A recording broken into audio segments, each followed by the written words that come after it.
Saraswati cinema ಚಿತ್ರರಂಗ ಕೈ ಹಿಡಿದಿದೆ. ನಾನು ಯಾವತ್ತೂ ಸಿನಿಮಾ ಚಿತ್ರರಂಗಕ್ಕೆ ಬರಬೇಕು ಅಂತ ದೊಡ್ಡ ಕನಸುಗಳನ್ನ ಕಟ್ಕೊಂಡು ಬಂದವನಲ್ಲ. ನಮ್ಮದೆಲ್ಲ ಪುಟ್ಟ ಕನಸುಗಳು.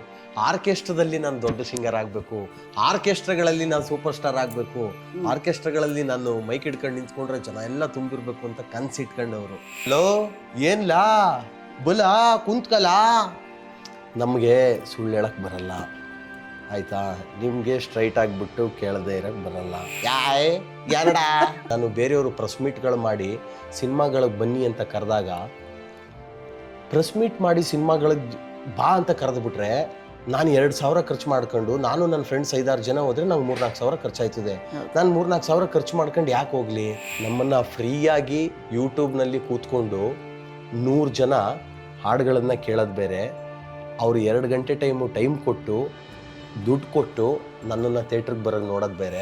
ಒಂದು ಕಡೆ ಜನಪದ ಹಾಡುಗಳನ್ನ ಅದನ್ನ ಇವಾಗಿನ ಟ್ರೆಂಡಿಗೆ ತರೋಕ್ಕೆ ಏನಾದ್ರು ಮಿಸ್ಯೂಸ್ ಮಾಡ್ಕೊಂಡಿದ್ದೀರಾ ಅಂತ ಕೇಳ್ತಾ ಇದ್ದೆ. ನಾನು ಅಲ್ಲಿಗೆ ನಿಲ್ಲಿಸ್ತೀನಿ, ನಾನು ಆ ಕೆಲ್ಸಕ್ಕೆ ಹೋಗಲ್ಲ. ನಾನು ಎಲ್ಲ ಕಡ್ದಾಡ್ ಸತ್ತರೆ ನವೀನ್ ಸಜ್ಜು ತುಳಿದಾಡೇ ಸತ್ತೈತೆ.